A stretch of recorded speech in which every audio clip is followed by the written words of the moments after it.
చాలా టైం పెట్టారు. నేను మిమ్మల్ని ఉపన్యాసాలతో విసిగించకుండా కొద్ది నిమిషాలు కొన్ని భావాలు పంచుకున్న తర్వాత చర్చలాగా పెట్టుకుందాం. ప్రశ్నోత్తరాలు యువత కూడా ఉన్నారు. Forgive me, those who are non-Telugu speaking, I'll try and switch over into English once in a while, but because most of the people here probably would not be comfortable with English, I would be speaking mostly in Telugu. 54 సంవత్సరాల క్రితం మొట్టమొదటిసారి నాస్తిక్ కేంద్రానికి వచ్చాను. అప్పుడు ఆ science centre visit చేస్తే నియంత గారు మంచి కుర్రాడు, నాకు గుర్తున్నంత వరకు టచ్ చేసుకున్నాడు. అప్పుడు మరి ఆ రోజులో టచ్ చేసుకున్నారు కదా, నాకు తెలియదు. నాకు గుర్తుంది. అద్భుతంగా మాకు 14 ఏళ్ల వయసులో ఆ సైన్స్ ఎగ్జిబిట్స్ చూపెట్టారు. గ్రామంలో పెరిగిన నాకు మనలో చాలామందిలాగా మరి వినాయక చవితి వస్తే వినాయక చవితి దేవుడి పూజ దగ్గర కూర్చోవటం, పుస్తకాలు ఏదో ఒకటి పెట్టడం, వినాయక చవితి ఆ కథ చదవటం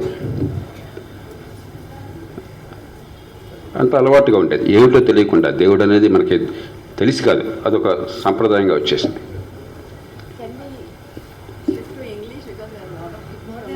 Lot of people? Okay. All right. Okay.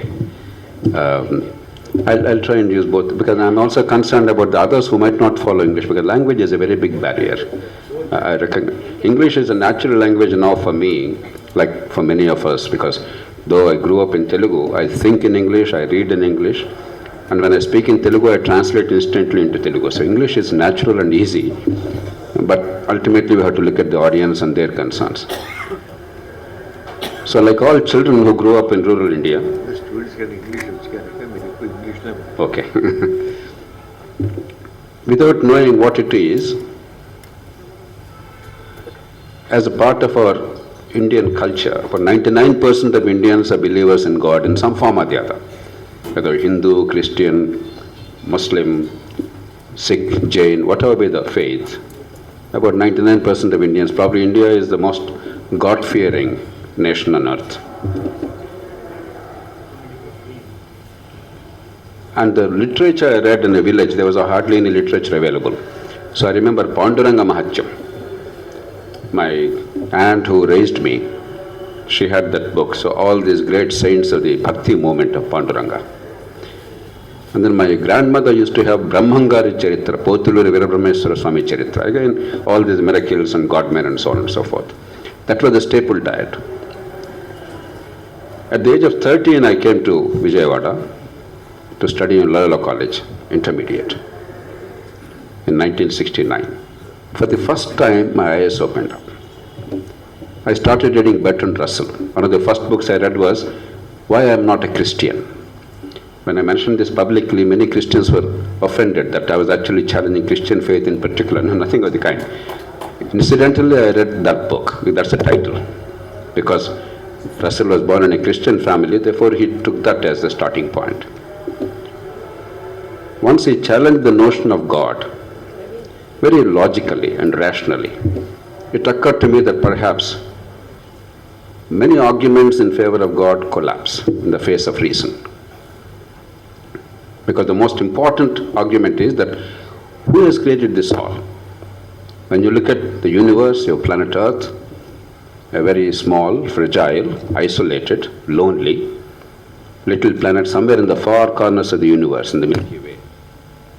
When you look at that, it's very difficult to comprehend how it all came about. I remember my daughter at the age of 8, one day, because I used to introduce her to Cosmos of Carl Sagan and tell her a bit about astronomy and stuff like that. She said one day, Dad, if the universe is going to be a cold, lifeless one eventually, billions of years later, what's the point of it all? I was horrified. I was trying to introduce her to the idea of science and technology and the physical world and the universe and astronomy. My favorite subject is physics, and I'm very fond of astronomy, among other things. Whereas in the tiny mind, if it's going to be a cold, lifeless universe anyway, what's the point of it all? It's a very dangerous question and very unproductive question. So it took me a lot of effort to try and explain to her that, look, in the long term, in the very long term, obviously you are right. It's all going to disappear. No planet, no star will survive. While intellectually you have some idea of what it's about, you should not allow that to dictate your day-to-day purpose of life. We have to create an ambience, a myth in your mind that ultimately it's all about maybe a few generations. At the most you can think of a few generations and find a purpose in life.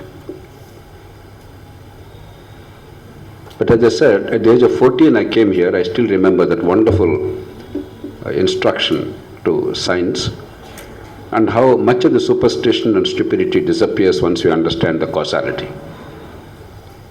I'm delighted to have come back here. I came here several times in between, but today for the first time I spent a few hours, thanks to Dr. Samaram and Niyanta and other friends, when going around every single room, every single exhibit here. And then I was drinking in this whole atmosphere. It's an amazing combination of rationalism, logic and science, and modernity. 21st century ideas and technology are all exhibited here, unlike almost any university now.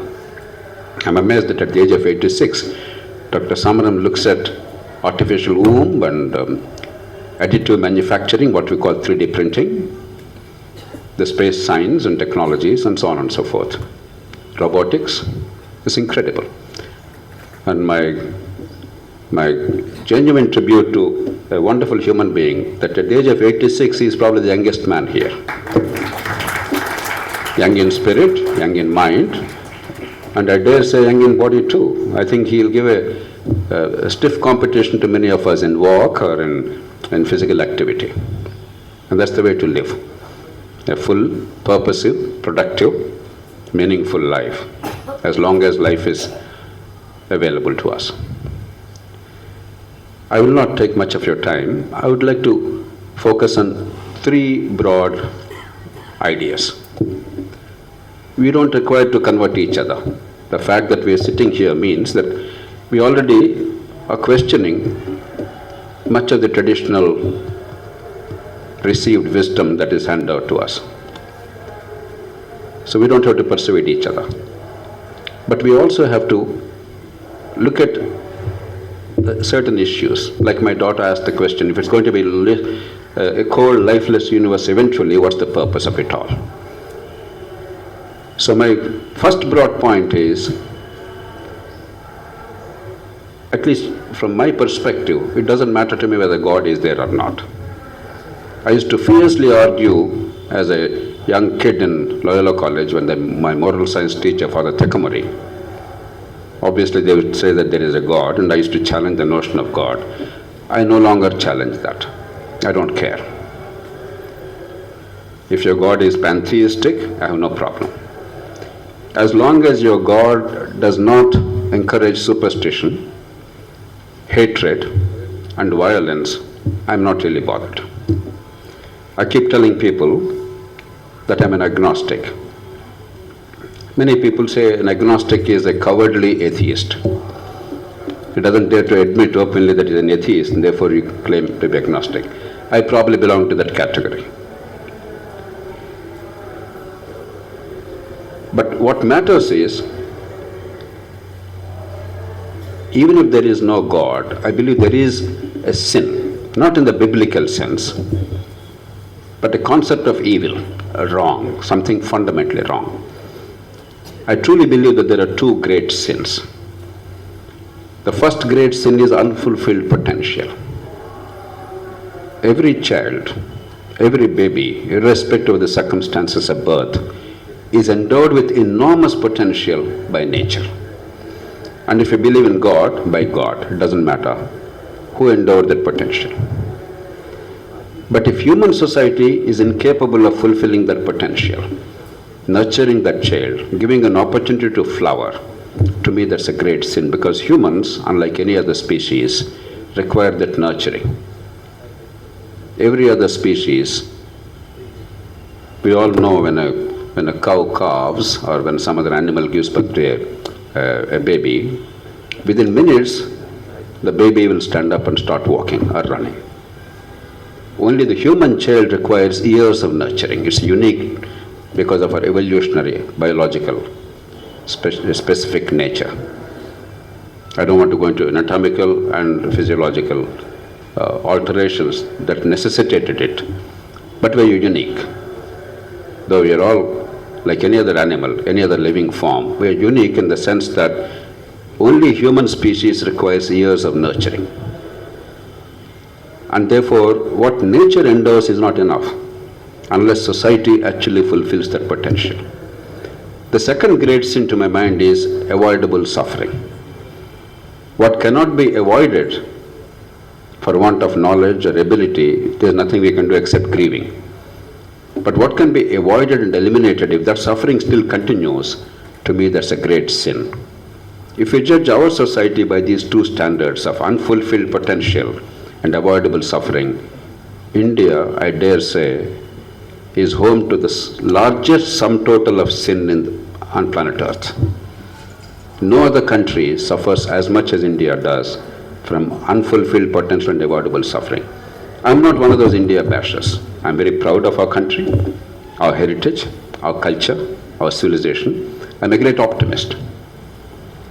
But a true optimist is not a romantic who has blinkers. A true optimist sees the reality as it is, imagines a better world, and paves the way for that.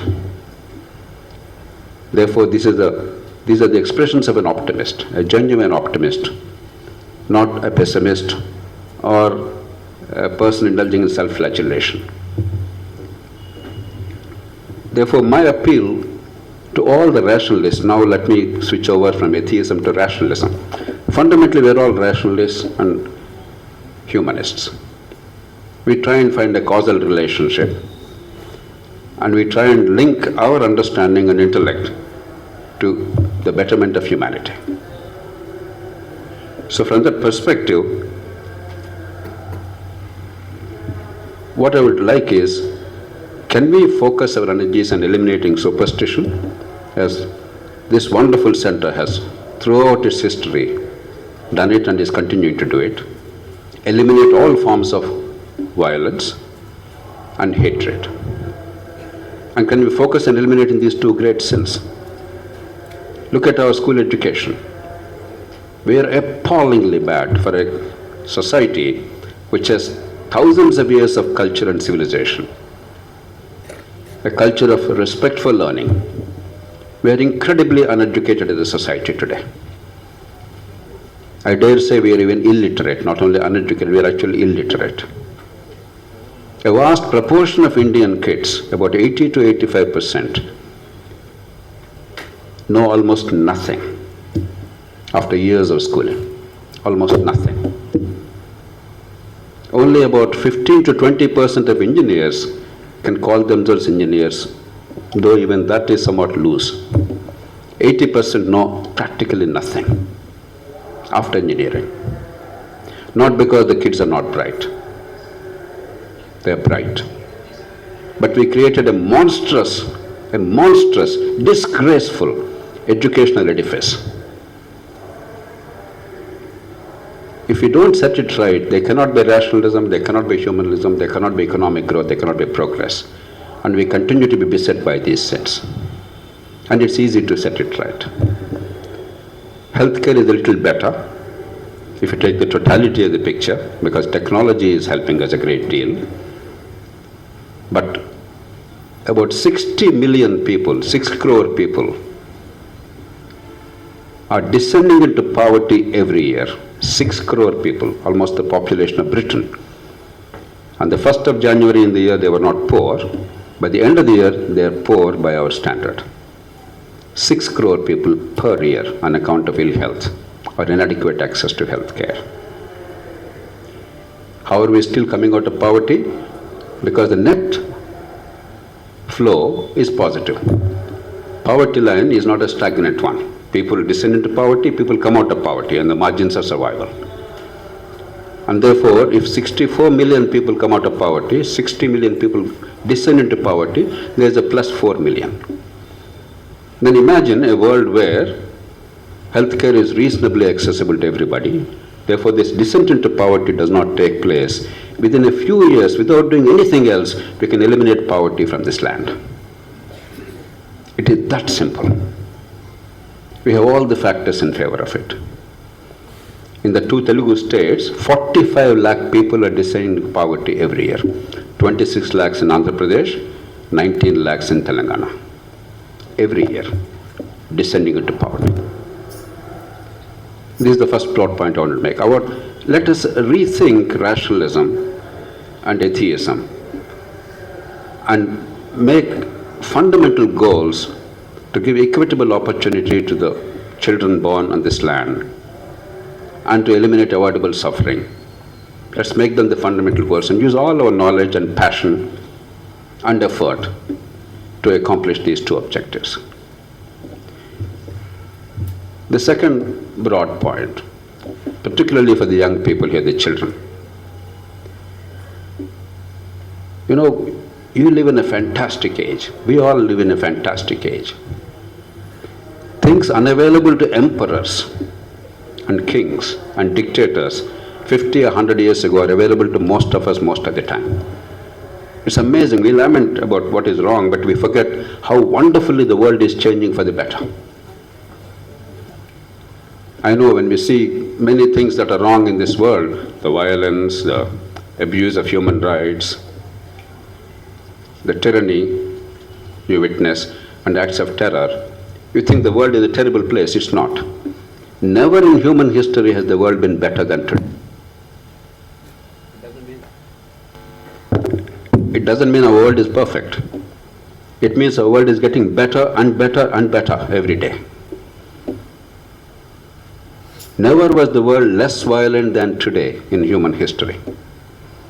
We have a nostalgic view of the past, that the bygone eras were spectacular, they were wonderful, they were golden ages. There were, of course, some great things because we are all there standing on the foundations laid by our ancestors, but human society constantly improved things in the past 70,000 years. In particular in the past 10 to 12,000 years, and in particular in the past 500 years, and very especially in the past 150 to 200 years. There's been spectacular progress. Violence is coming down. The quality of life is going up.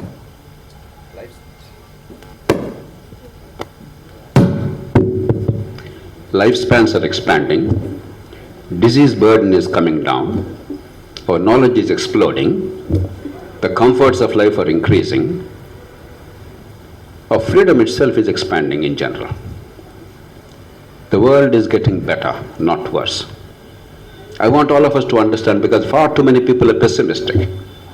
They're looking at what is wrong, forgetting how much we accomplished, even in the past 30, 40 years. Let's say, not even my childhood. 30 years ago, 35, 36 years ago, I was district magistrate in one of the districts that our friend mentioned, another district later. Compared to that, today, every village has electricity practically round the clock. It was unthinkable even 15, 20 years ago that you'd have electricity, a function like this goes on, and there would have been 20 interruptions in 1 hour because of power outage. Without a generator, you could not have a conference like this, impossible. You could not go to a movie theater to watch a film without a generator. Just imagine how far we've come. Telephone was an unbelievable luxury when I first came to college. For the first time I saw a telephone instrument in Loyola College. I did not know how to use it. Of course, there was nobody to talk to for me, because there's nobody whom I would talk to had a telephone. Even if somebody had it, I didn't know how to use a telephone. I also had a telephone in the medical college hostel in Guntur. Again, I never used it, because telephone was an unapproachable instrument. 1 in 100 people got a telephone in those days. Today, there's not a person in India who doesn't have a telephone, 1 billion plus telephones. When I go to KBR Park every morning for a walk at 5:45 or 6 o'clock, I'm fascinated. Somebody buys one single banana, it costs 5 rupees or whatever, and he makes a payment through UPI on telephone instantly. It's actually happening in front of our eyes every day. Television was unthinkable. I remember as an official in the government. I was in Narsipatnam, Visakhapatnam district. There was Asiad final going on, 1982. India, Pakistan were the finalists in hockey. So we all wanted to watch. All my colleagues from Vizag came to Narsipatnam. We all had a lunch there at my place, and then we went together to Kakinada, where Dr. Samaram graduated. Why Kakinada? Outside of Hyderabad, Kakinada was the only town with a television in those days. Why? Because the local MP was the Minister of Electronics. So he had power over the television. Therefore, in his own constituency, he installed a TV station. So we all went to the Kakinada collector's home to watch that match. By the time we reached there, India lost 7-0 in that final, unfortunately. That's a different story. But television was unapproachable. Today, there's not a home in India which doesn't have a television. Probably this is the only country where there are more television sets than toilets, at least until recently. Every room there's a TV. And then digital technology. When NTR started a mission to improve the quality of school education, he hired two of our greatest artists in the Telugu land, the great Bapu, the film director, and the I don't know if you call him a painter or a Chitrakaru artist, and Mullapudi Venkatramana. Mullapudi told me the story of how they produced those videos for school education. They produced brilliant content, but there were no means of communication. There was no power, therefore TV did not work even if you gave them a cassette. There was no digital technology, it was unheard of. The word email came only much later. But today, with the flick of a button, even before this meeting, I was just researching some things. With the flick of a button, you now know everything in the world, digital technology. So spectacular advances are taking place. Even a country like India is leapfrogging dramatically.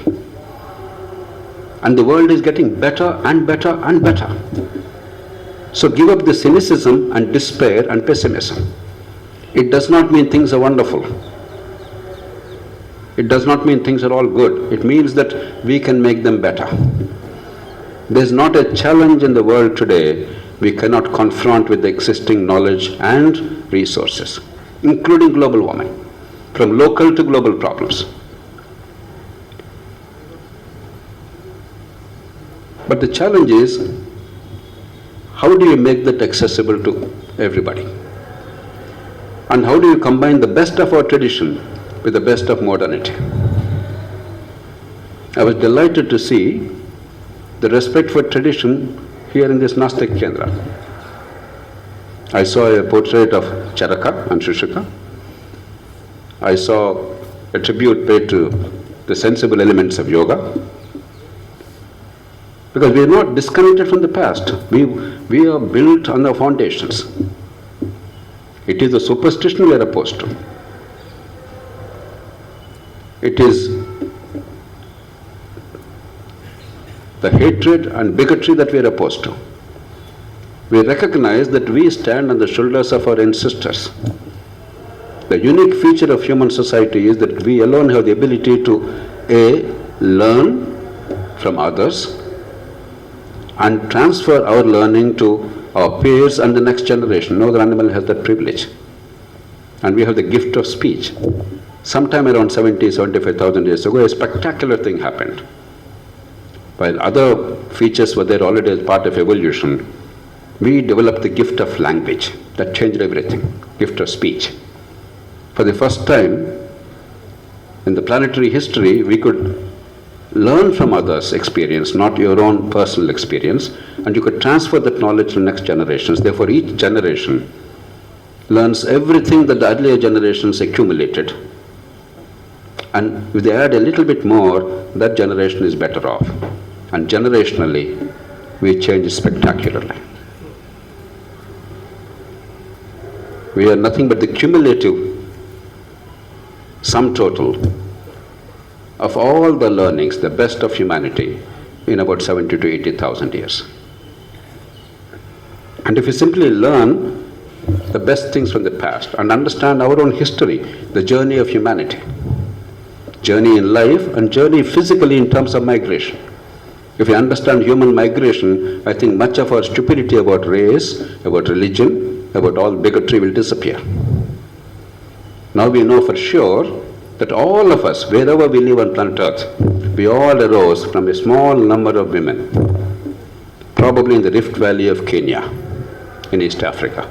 Some people say maybe Southern Africa. That's a matter of some debate even today, but there's no doubt about the broad origin of where we are from. No matter where you are, you may be white, you may be black, you may be brown, you may be yellow, doesn't matter who you are, where you are. We all came from those probably 6 or 7 women. There were several strands of migration. Some went to the north to Europe. Some went to the east, via the coast, and that's how people migrated to Indian subcontinent. First to the west coast, and via the coast to the east coast, from here to Southeast Asia and up to Australia, wherever the eye can take you, because there was no navigational facility at that time. Another group went to Central Asia, China. Some went to Siberia. Some of you may be surprised, the young people in particular. Do you know how human beings first went to American continent? Anybody? Young people here? How did the first human beings go to America?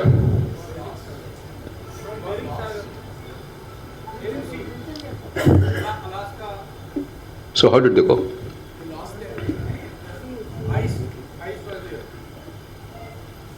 Even today, Bering Strait is only 70 feet deep. Inhospitable, terribly cold, full of winds. But in the Ice Age, the sea level was about 300 feet below the current level. It was a land bridge. Like for instance, between India and Sri Lanka, in the Pock Strait as we call it, there's actually a land bridge that's only about 20-30 feet deep. In some parts only 10-15 feet deep.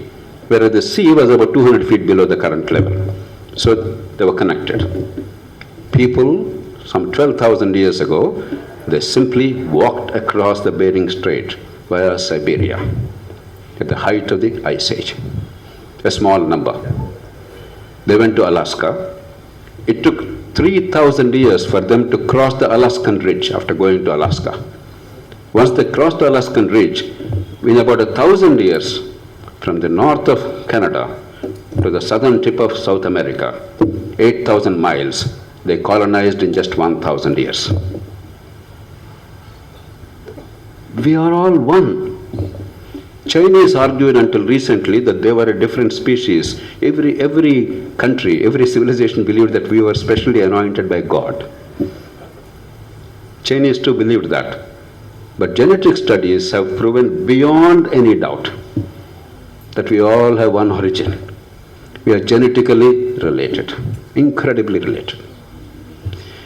If our kids understand this one simple thing of human migration, much of our idiocy about caste, about region, about religion, about skin color, and about many other things will vanish.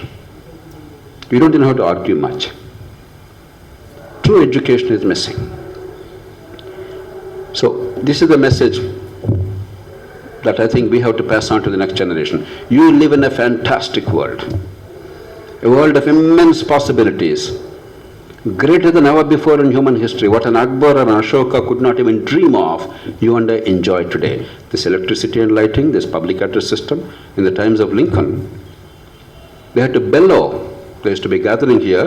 Whoever had the greatest lung power, like your finance minister of Andhra Pradesh, Payavala Keshav, he had that lung power. He didn't require a microphone. So people who had the lung power became leaders. And 5-6 hours debates used to go on when Lincoln was in active politics. But today, even with feeble voice, feeble people without the lung power can reach millions. The world has changed beyond recognition, and it's changing for the better every day. While you confront the problems and challenges, look at the opportunities. There is not a cloud dark enough which does not have a silver lining. There is not a problem big enough which does not have a practical, effective, simple solution. including global warming. And finally, and this is the last point I would like to say, Dr. Samaram asked me a question. How come people don't listen to us? He mentioned his own life and all of us, what we are working. He mentioned me and my work and mentioned others. I don't think people don't listen to us. I think the problem is something slightly different.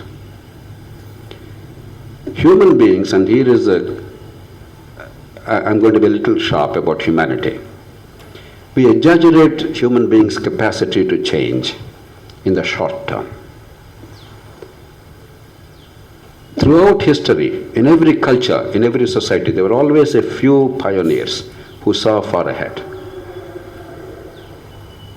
Much of the society was deaf to their entreaties, their philosophy, or their thinking, or their logic, or their evidence.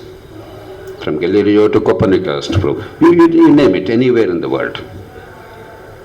Human society did not embrace the right thing, the sensible thing, the pragmatic thing, the evidence-based thing, the logical thing instantly.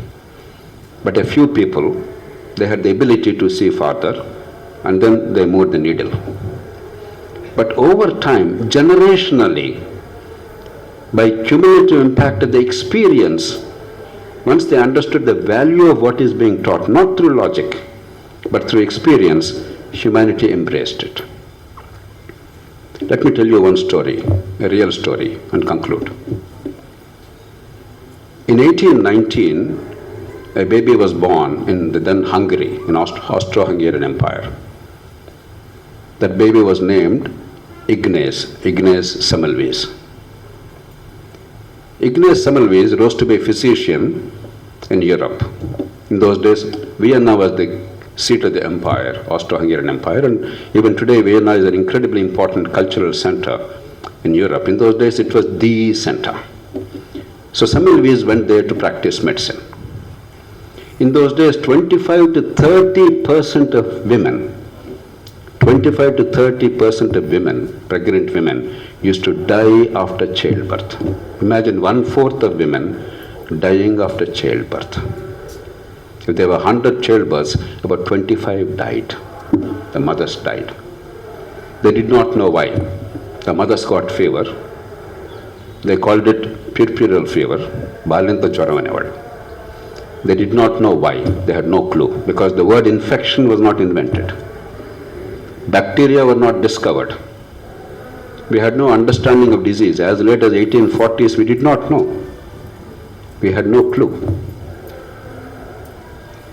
Semmelweis, he was monitoring two different hospitals. In one hospital, the doctors were attending on the patients and the pregnant mothers, assisting in child delivery. Another, the nurses were assisting. Where the nurses were taking care of the pregnant women, the mortality was very low.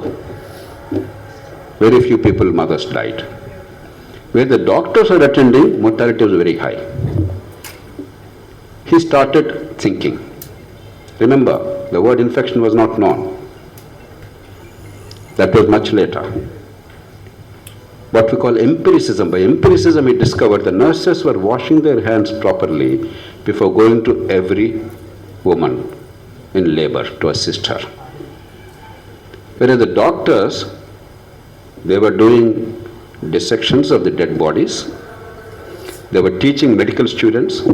With the same hands, they went and assisted the women in labor. And with the same hands, they went to the next patient, assisted them. And there was very high mortality. Semmelweis came to the conclusion, he did not know why, but he came to the conclusion that it's all about washing your hands. It's called empiricism, as I said. You don't know the causality. You don't know the logical reason.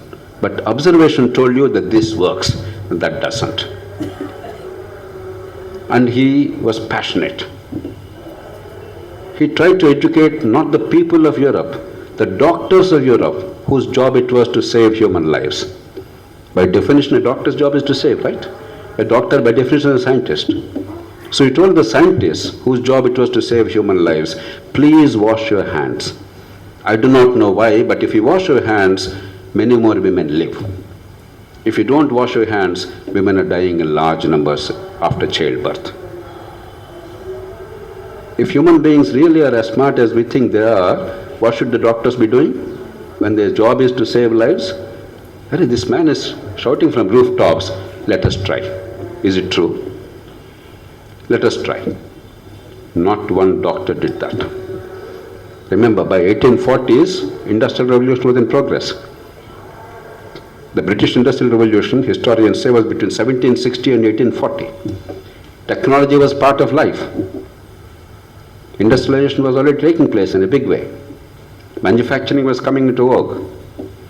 Science was the dominant thing. Reason, science, enlightenment, Renaissance. And yet, the doctors of Europe laughed him off. They branded him insane. And he was institutionalized as a madman.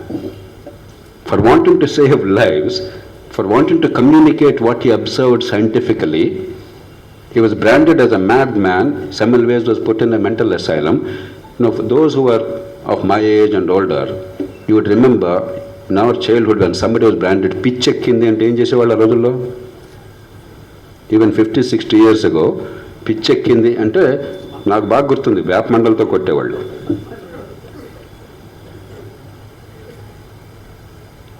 జైల్లో పడేసినట్టు పడేసేవాడు. They used to torture them.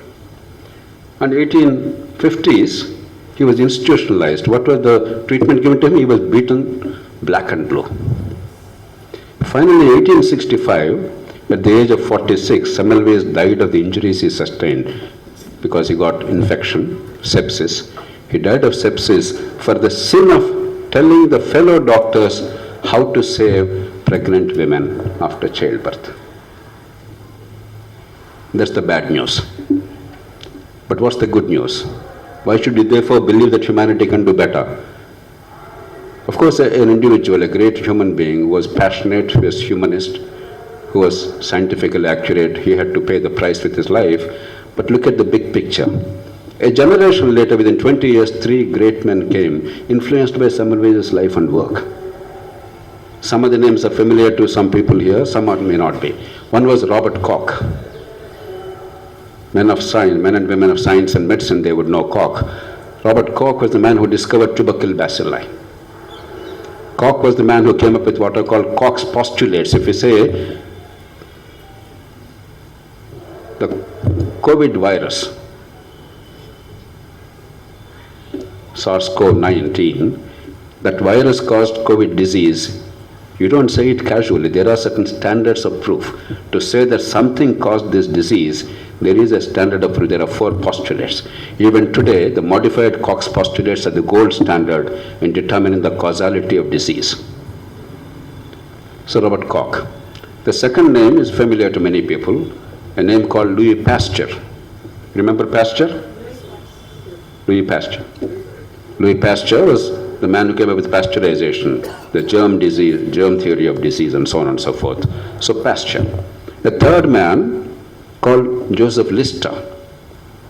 Some of you might have heard of Listerine mouthwash. It came from Lister's name. Lister is famous for sanitization, for sterilization, for hand washing, so on and so forth. These 3 were contemporaries. They came 20 years later. They were influenced by Ignaz Semmelweis. Well, Semmelweis could not understand the causality, it was only empiricism.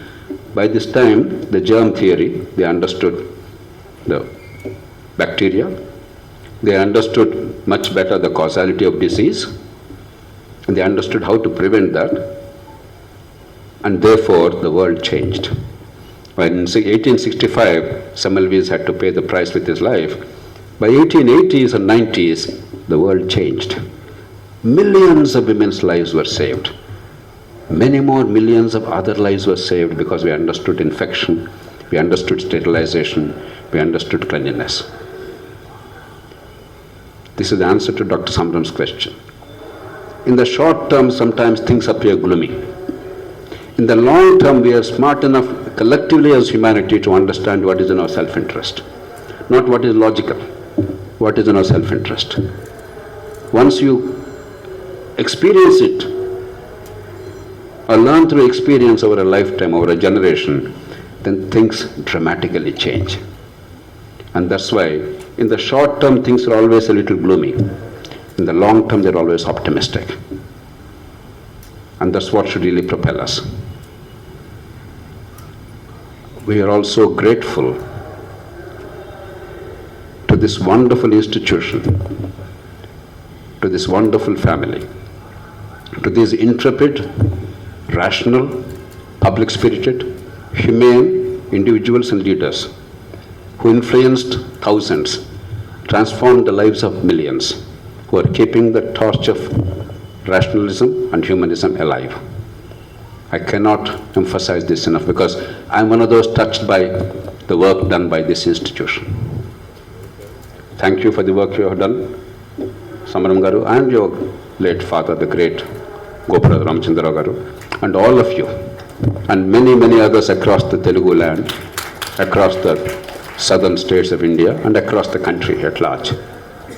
Thank you for this wonderful work. Thank you for the cheerfulness with which you are transmitting this wisdom. You are persevering. When you look at the faces of the joy, the optimism, it's such a wonderful thing. And it shows in their health, healthy, vigorous, transcending the age. Once again, I thank you all for your attention. I spoke much longer than I wanted to. Forgive me for that. We'll have a meaningful interaction. I wish you all the very best. Thank you.